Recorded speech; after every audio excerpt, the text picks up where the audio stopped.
Assalamualaikum my dear friends and students. I hope you all are doing well. आज हम radiology का और एक इम्पॉर्टेंट लेक्चर स्टार्ट करने जा रहे हैं, दैट इज केवीपी। इससे पहले हमने एमएएस के बारे में पढ़ा था। आज हम बेटा देखते हैं कि केवीपी क्या होता है। अगर मैं केवीपी की बात कर देता हूं बेटा, केवीपी का सिंपल मतलब होता है किलो वोल्टेज पीक। जैसे एमएएस हमारे पास था मिली एम्पियर सेकंड, ऐसे ही हमारे पास केवीपी होता है किलो वोल्टेज पीक। अब ये केवीपी हमें क्या बोल देता है? ये बोल देता है कि जब भी हम डायग्नोस्टिक एक्सरे ट्यूब के ऊपर पीक वोल्टेज को अप्लाई कर देते हैं, एट दैट टाइम क्या होता है यहाँ से, during the production of x-ray, यानी कि प्रोडक्शन ऑफ एक्सरे के दौरान जब हम डायग्नोस्टिक एक्सरे ट्यूब के ऊपर हाई वोल्टेज अप्लाई करते हैं, उससे क्या होता है, वो डिटरमाइन कर देता है बेटा कि एनर्जी कितनी है एक्सरे बीम की। क्या वो एनर्जी ज्यादा है? अगर energy of the x ray beam ज्यादा थी तो पेनिट्रेटिंग पावर भी ज्यादा होगा। अब अगर energy of the x ray beam कम था तो पेनिट्रेटिंग पावर भी कम होगा। सिंपल हम ये भी बोल सकते हैं बेटा, जो हमारे पास केवीपी है, जो हमारे पास केवीपी है, केवीपी हमें बोल रहा है बेटा किसके बारे में, that is the quality of the x ray beam के बारे में। Quality of x-ray beam, quality of x-ray beam. आइए बेटा देखते हैं इसको। यहां पे मैंने लिखा है कि it determines the energy, bracket में लिखा है बेटा penetrating power of the x-ray photons. यानी कि ये जो हमारे पास केवीपी होता है, केवीपी ये डिटरमाइन कर देता है कि एनर्जी कितनी है एक्सरे बीम की। अगर एनर्जी ज्यादा थी, यानी कि क्वालिटी का मतलब होता है यहां पे बेटा simply energy. Quality means the energy of the x ray beam, energy of the x ray beam. अगर ये एनर्जी एक्सरे बीम की ज्यादा थी बेटा, तो यहां पे अगर ये एनर्जी ज्यादा थी, ऐसे में लिखता हूं बेटा, अगर ये energy of the x ray beam ज्यादा था तो इसका मतलब पेनिट्रेटिंग पावर भी ज्यादा होगा। Penetrating power of x-ray beam, penetrating power of x-ray beam भी क्या होगा बेटा, penetrating power of x-ray beam भी ज्यादा होगा। फिर से एक बार रिपीट कर रहा हूं बेटा, मैं बोल रहा हूं कि केवीपी हमें डिटरमाइन करवा देता है कि क्वालिटी कितनी है एक्सरे बीम की, या intensity of the x ray beam. अगर quality of the x ray beam अच्छी है बेटा, तो इसका मतलब यहां पे एनर्जी ज्यादा होगी। एनर्जी ज्यादा हुई तो पेनिट्रेटिंग पावर भी ज्यादा होगा। अब अगर energy of the x ray beam कम था तो पेनिट्रेटिंग पावर भी कम होगा। इसका मतलब अगर energy of the x ray beam कम था तो पेनिट्रेटिंग पावर भी कम था। Energy of the x ray beam ज्यादा था, पेनिट्रेटिंग पावर भी ज्यादा होगा। इससे क्या होगा बेटा, जैसे एक्सरेज निकलेंगे बेटा, वो डेंसर टिश्यूज तक इजीली पहुंच सकते हैं, तब जाके हमें एक अच्छा रेडियोग्राफ देखने को मिल जाएगा। आगे बढ़ते हैं बेटा कि role of KVP in the x-ray production. इस केवीपी का क्या रोल होता है during the production of x-rays. तो जब एक्सरे ट्यूब से बेटा एक्सरेज बाहर आते हैं, इसका क्या काम होता है, इस केवीपी का क्या रोल होता है उसके अंदर। आइए बेटा इसको समझ लेते हैं कि role of the KVP in the production of x-ray. Production of x-ray में इस केवीपी का क्या रोल होता है। आइए बेटा इसको थोड़ा सा हम डायग्राम की मदद से समझते हैं। वो मैंने ऑलरेडी आपके साथ डिस्कस किया है बेटा, तो भी इसको थोड़ा एक बार फिर से देखते हैं। यहां से देखते हैं बेटा कि अगर मैं यहां पे आपको बोल रहा हूं कि हमारे पास एक एक्सरे ट्यूब मान के चलेगा बेटा, इसके पास दो इलेक्ट्रोड्स होते हैं। One is called as the negative electrode. Negative electrode को हम नाम देते हैं बेटा कैथोड। नेगेटिव इलेक्ट्रोड को हम नाम देते हैं कैथोड। और एक हमारे पास होता है बेटा पॉजिटिव इलेक्ट्रोड। पॉजिटिव इलेक्ट्रोड को मैं यहां पे बोल रहा हूं बेटा, पॉजिटिव इलेक्ट्रोड होता है मेरे पास, इसको मैं नाम देता हूं बेटा एनोड। ये मेरे पास डायग्नोस्टिक ट्यूब के अंदर दो इलेक्ट्रोड्स पाए जाते हैं। डायग्नोस्टिक ट्यूब के अंदर मेरे पास दो इलेक्ट्रोड्स पाए जाते हैं। One is the cathode, that is the negative electrode, and another is the positive, that is called as anode. अब होता क्या है एक्सरे प्रोडक्शन के दौरान, और इस केवीपी का क्या रोल है। सिंपली हमारे पास ये फिलामेंट होते हैं जहां से इलेक्ट्रॉन्स निकलते हैं। समझ लेते हैं, when high voltage applied across the x-ray tube, जब हम हाई वोल्टेज अप्लाई कर देते हैं बेटा डायग्नोस्टिक एक्सरे ट्यूब के ऊपर, एट दैट टाइम क्या होता है, it causes electrons to accelerate from the cathode. यानी कि ये बोला जाता है कि जब हम यहां से हाई वोल्टेज अप्लाई कर देते हैं, जब हम हाई वोल्टेज अप्लाई कर देते हैं बेटा किसके ऊपर, कैथोड के ऊपर, जब हम हाई वोल्टेज अप्लाई कर देते हैं, एट दैट टाइम इस फिलामेंट से क्या निकलते हैं, इस फिलामेंट से इलेक्ट्रॉन्स निकलते हैं। इस फिलामेंट से जब इलेक्ट्रॉन्स निकलते हैं, वो इलेक्ट्रॉन्स मूव कर देते हैं बेटा अपने टारगेट मटेरियल की ओर। ये टारगेट मटेरियल कौन होता है, ये टारगेट मटेरियल होता है बेटा एनोड। ये टारगेट मटेरियल कौन होता है, एनोड होता है। अब होता क्या है यहाँ पे, होता ये है यहाँ पे कि अगर आप केवीपी ज्यादा देते हो, अगर आप यहाँ पे हाई वोल्टेज अप्लाई कर देते हैं हम, इसका मतलब जब हम केवीपी ज्यादा देंगे, अगर हम केवीपी को यहाँ पे इंक्रीज करेंगे तो यहां से फिलामेंट से जो इलेक्ट्रॉन्स निकलेंगे उनकी स्पीड भी ज्यादा होगी। अब अगर उनकी स्पीड, इन इलेक्ट्रॉन्स की स्पीड ज्यादा हुई बेटा with respect to when you increase the KVP, जब हम केवीपी को इंक्रीज करेंगे जो फिलामेंट से इलेक्ट्रॉन्स निकलेंगे इनकी स्पीड भी ज्यादा होंगी और ये ज्यादा से ज्यादा हिट करेंगे अपने टारगेट मटेरियल की ओर। जैसे ये हिट करेंगे अपने टारगेट मटेरियल की ओर, यहां से बेटा एक्सरेज प्रोड्यूस होंगे, यहां से बेटा ऐसे एक्सरेज प्रोड्यूस होंगे। अब यहां से जो एक्सरेज प्रोड्यूस हुए, इन एक्सरेज के पास एनर्जी ज्यादा होगी, यानी कि यहां से एक्सरेज प्रोड्यूस हुए, यहां से ये एक्सरेज प्रोड्यूस हुए, शाबाश, एक्सरेज जब प्रोड्यूस हुए, इन एक्सरेज की एनर्जी बेटा बहुत ज्यादा होगी, यानी कि जो यहां से एक्सरेज प्रोड्यूस हुए ये हाई एनर्जेटिक एक्सरेज होंगे। अब ये एक्सरेज बेटा दो किस्म के हो सकते हैं, या तो ये एक्सरेज होंगे बेटा ब्रह्मस्टेलिंग रेज, या तो ये ब्रह्मस्टेलिंग रेडिएशन होंगे, या तो ये ब्रह्मस्टेलिंग, या तो ये ब्रह्मस्टेलिंग रेडिएशन होंगे बेटा, या तो ये बेटा कैरेक्टरिस्टिक, या तो बेटा ये कैरेक्टरिस्टिक रेडिएशन होंगे। आइए बेटा इसको समझ लेते हैं लिटरेचर की मदद से। यहां पे देखिएगा बेटा, हायर द केवीपी, जितना हम केवीपी ज्यादा देंगे बेटा उतना क्या होगा, faster the electrons hit the anode, hit the anode target. इसका मतलब जितना केवीपी ज्यादा देंगे उतना कैथोड से ज्यादा इलेक्ट्रॉन्स निकलेंगे और वो स्ट्राइक करेंगे एनोड के ऊपर, यहां से एक्सरेज बाहर निकलेंगे और जो यहां से एक्सरेज प्रोड्यूस होते हैं उनके पास एनर्जी ज्यादा होगी। अब जो यहां से एक्सरेज प्रोड्यूस होंगे इनके पास मोर एनर्जी होगी। अब यहां से जो एक्सरेज प्रोड्यूस हुए बेटा ये दो किस्म के हो सकते हैं, ब्रह्मस्टेलिंग रेडिएशन और कैरेक्टरिस्टिक रेडिएशन। इनको हम बेटा आने वाले लेक्चर्स में इंशाल्लाह रहमान डिस्कस करेंगे बेटा। आगे देखते हैं, the high energetic interaction produces the bremsstrahlung and characteristic X-rays, यानी कि ये हाई एनर्जेटिक एक्सरेज प्रोड्यूस कर देते हैं ब्रह्मस्टेलिंग रेज को और कैरेक्टरिस्टिक रेज को। क्लियर बात, शाबाश। आइए बेटा और एक इंपॉर्टेंट कंसेप्ट को समझ लेते हैं बेटा इसी की मदद से, effect of KVP on the image quality. हाँ, effect of KVP on image quality, इसका मतलब ये होता है बेटा कि अगर आप केवीपी ज्यादा दोगे तो इमेज क्वालिटी को क्या हो जाएगा, या अगर हम केवीपी को कम करते हैं तो हमारी जो रेडियोग्राफिक इमेज होगी उसको क्या हो जाएगा। तो देखते हैं बेटा, इसको समझ लेते हैं बेटा अच्छे से, और इसके ऊपर आपके SSRB, GMC, AMS वगैरह PGI जितने भी एग्जाम्स होते हैं बेटा इनमें एक क्वेश्चन पूछा जाता है, इसलिए आई होप कि आप इसके ऊपर कंसंट्रेट करोगे अच्छे से। देखते हैं बेटा कि effect of KVP on the image quality.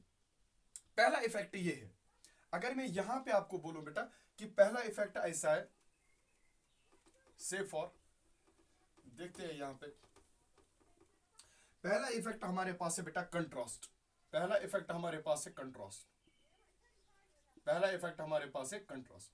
अगर हम बेटा केवीपी को इंक्रीज करेंगे, अगर हम केवीपी को इंक्रीज करेंगे, समझ लेना मेरी बात को बेटा कि कंट्रास्ट पहला इफेक्ट है, पहला इफेक्ट इज द कंट्रास्ट। अगर हम केवीपी को इंक्रीज कर देते हैं, जो हमारे पास रेडियोग्राफिक फिल्म होगी उसके ऊपर हमें लोअर कंट्रास्ट देखने को मिल जाएगा, लोअर कंट्रास्ट,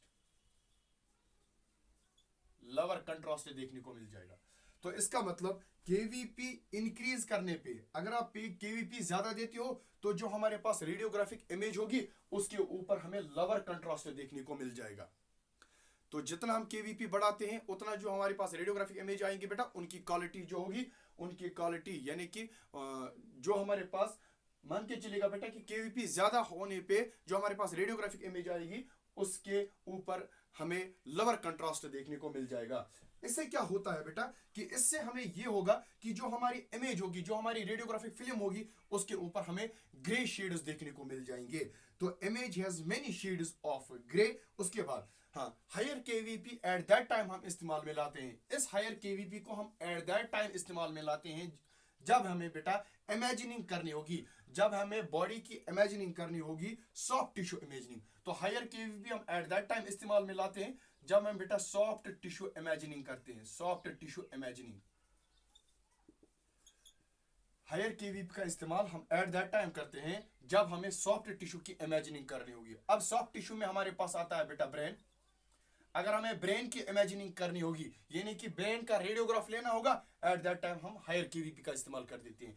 बात कर देते हैं बेटा एब्डोमेन। अगर मैं एब्डोमेन की बात कर देता हूं, एब्डोमेन भी सॉफ्ट टिश्यू इमेजिनिंग होता है बेटा। अगर मुझे इमेजिनिंग करनी है या रेडियोग्राफ लेना है एब्डोमेन का, एट दैट टाइम हम फिर से किसका इस्तेमाल कर देते हैं, हायर केवीपी का इस्तेमाल कर देते हैं। तो हायर केवीपी से हमारे पास जो रेडियोग्राफिक इमेज होती है उसके ऊपर हमें लोअर कंट्रास्ट देखने को मिलता है। इज इट क्लियर बेटा? आगे लोअर केवीपी। अब अगर हम लोअर केवीपी, ये पहला कंडीशन था बेटा। सेकंड कंडीशन ये है कि अगर हम लोअर केवीपी का इस्तेमाल कर देते हैं, लोअर केवीपी का इस्तेमाल कर देते हैं, तो हमारे पास जो रेडियोग्राफिक इमेज होगी उसके ऊपर हमें हायर कंट्रास्ट देखने को मिल जाएगा, हायर कंट्रास्ट देखने को मिल जाएगा। तो केवीपी कम करने पे रेडियोग्राफिक फिल्म के ऊपर हमें कंट्रास्ट ज्यादा देखने को मिल जाएगा। इससे क्या होगा बेटा, इससे जो हमारे पास रेडियोग्राफिक इमेज आ जाएगी उसके ऊपर हमें डार्कर और व्हाइटर शेड्स नजर आएंगे। सिंपली आप ये याद रखिएगा बेटा कि उसके ऊपर हमें व्हाइटर शेड्स, ब्लैक शेड्स नजर आएंगे, ब्लैक और व्हाइट शेड्स नजर आएंगे जब हम किसका इस्तेमाल कर देते हैं बेटा, जब हम यहाँ पे लोअर केवीपी का, और जब हम यहाँ पे लोअर केवीपी का इस्तेमाल कर देते हैं, जो हमारे पास रेडियोग्राफिक इमेज आ जाएगी उसके ऊपर हमें ब्लैक शेड्स या व्हाइट शेड्स देखने को मिल जाएंगे। इससे क्या, अब ये क्वेश्चन है कि जैसे हम केवीपी इस्तेमाल कर देते हैं सॉफ्ट टिश्यू इमेजिनिंग में, इसी तरह हम लोअर केवीपी का इस्तेमाल कर देते हैं बेटा किसकी इमेजिनिंग में, बून इमेजिनिंग, बून इमेजिनिंग। तो जब भी हमें बेटा बून इमेजिनिंग करनी होगी या हमारे पास किसी फाइन डिटेल की जरूरत होगी, या जब भी हमारे पास दो चीजें बेटा, यहां पे भी अगर हमें बून की रेडियोग्राफी करनी है बेटा या बून की इमेजिनिंग करनी होगी, एट दैट टाइम हम लोअर केवीपी का इस्तेमाल कर देते हैं। या अगर हमें किसी छोटे से फाइन डिटेल की जरूरत है, लाइक दैट ऑफ मेमोग्राफी में, मेमोग्राफी में हमें फाइन डिटेल्स की जरूरत होती है ताकि हम डिटेक्ट कर पाते हैं बेटा ब्रेस्ट के पैथोलॉजीज को, ब्रेस्ट के कैंसर्स को हम डिटेक्ट कर पाए बेटा, इसीलिए यहाँ पे फाइन डिटेल्स की जरूरत होती है। तो जब भी हमें फाइन डिटेल्स की जरूरत होगी बेटा, हम eight that time lower KVP का इस्तेमाल करेंगे, और जो हमारे पास फिर रेडियोग्राफिक इमेज आएगी उसके ऊपर हमें कंट्रास्ट ज्यादा देखने को मिल जाएगा। इज इट क्लियर बेटा? ये था पहला स्टेप कंट्रास्ट का। आइए आप सेकंड स्टेप को देखते हैं बेटा। नंबर सेकंड स्टेप आता है हमारे पास इमेज डेंसिटी। इमेज डेंसिटी का मतलब होता है सिंपली ब्राइटनेस, इमेज डेंसिटी का मतलब होता है ब्राइटनेस। ये भी यहाँ पे भी यही दो कंडीशंस बनते हैं बेटा कि अगर हम केवीपी को बढ़ाएंगे तो जो हमारे पास रेडियोग्राफी फिल्म की डेंसिटी है उसको क्या हो जाएगा, या अगर हम केवीपी को कम करते हैं तो इमेज की डेंसिटी को क्या हो जाएगा, इससे क्या इफेक्ट पड़ेगा इमेज की डेंसिटी के ऊपर। तो फिर से यही दो कंडीशंस है बेटा। पहली कंडीशन ये है कि अगर हम केवीपी बढ़ा रहे हैं, हायर केवीपी, अगर हम केवीपी को बढ़ा रहे हैं बेटा, तो इससे क्या फर्क पड़ जाएगी हमारे रेडियोग्राफिक फिल्म के ऊपर। तो यहां पे higher KVP increases the energy of the x-rays, यानी कि अगर केवीपी ज्यादा देंगे, अभी मैंने आपके साथ ऑलरेडी यहां पे डिस्कस किया है कि केवीपी अगर हम ज्यादा देंगे तो हाई एनर्जेटिक एक्सरेज निकलेंगे, यानी कि energy of the x ray beam ज्यादा होगी। जब हम हायर केवीपी का इस्तेमाल करते हैं एट दैट टाइम एक्सरेज की जो एनर्जी है बेटा वो भी ज्यादा होगी। अब अगर एनर्जी ज्यादा होगी which increases the penetration power, अगर energy of the x ray beam ज्यादा है तो पेनिट्रेशन पावर भी ज्यादा होगा। इससे क्या हो जाएगा मेकिंग द इमेज डार्कर। तो हायर केवीपी की वजह से जब हम हायर केवीपी इस्तेमाल कर देते हैं, हायर केवीपी से क्या हो जाता है, जो हमारे पास इमेज आता है, जो हमारे पास रेडियोग्राफिक इमेज होती है बेटा, रेडियोग्राफिक इमेज कैसे हमें देखने को मिलती है, डार्कर इमेज हमें देखने को मिलता है।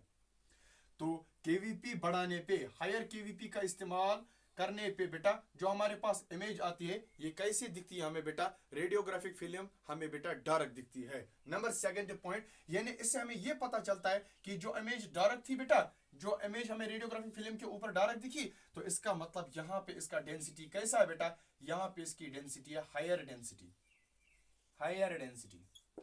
ये था बेटा एक।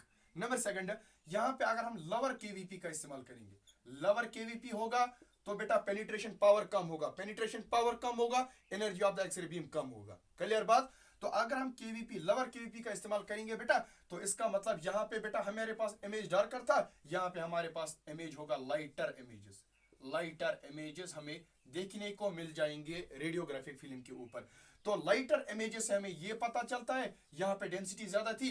अब अगर यहाँ पे लोअर केवीपी आप कर रहे हो बेटा इस्तेमाल, तो यहाँ पे जो पेनिट्रेशन पावर होगा वो लो पेनिट्रेशन, लो पेनिट्रेशन, लो पेनिट्रेशन, यानी कि एक्सरेज अच्छे से बेटा हमारी बॉडी पार्ट्स तक नहीं पहुंचेंगे, जिससे पेनिट्रेशन अच्छा नहीं होगा, और रेडियोग्राफिक इमेज जो हमारे पास है वो हमें बेटा ज्यादा से ज्यादा लाइटर दिखेगी, तो अच्छी क्वालिटी का भी नहीं मिल जाएगा। क्लियर बात, शाबाश। ये थे हमारे पास दो इफेक्ट्स। अब तीसरा इफेक्ट डिस्कस करते हैं बेटा। तीसरा इफेक्ट सिंपल है कि पेशेंट डोज, इंपॉर्टेंट है बेटा, इसके ऊपर भी क्वेश्चंस पूछे जाते हैं बेटा। पेशेंट डोज, पेशेंट डोज हमें क्या बोल देता है? सिंपल बेटा, देखो KVP allows, KVP higher KVP allows lower MS, तो इसका मतलब जब हम केवीपी ज्यादा देते हैं बेटा, एट दैट टाइम हमें उसके करस्पॉन्डिंग में बेटा एमएस को कम करना होगा। जब भी हम केवीपी ज्यादा देंगे एट दैट टाइम हमें एमएस को कम करना होगा। उससे क्या हो जाएगा? रिड्यूसिंग द रेडिएशन डोज,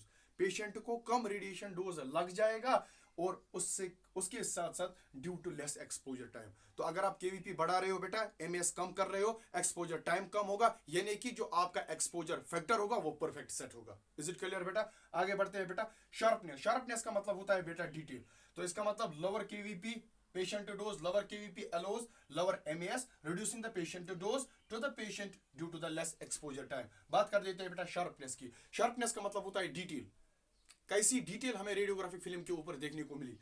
तो KVP does not directly effect on the sharpness, KVP का कोई इफेक्ट नहीं होता है बेटा detail of the radiographic film या sharpness of the radiographic film, but scattered radiation increases. इसका मतलब जब हम शार्पनेस को बढ़े, KVP does not directly effect the sharpness, KVP effect नहीं डाल रहा है। हाँ, मगर क्या काम होता है? अगर स्कैटर्ड रेडिएशन इंक्रीज हुए तो केवीपी आल्सो इंक्रीजेस।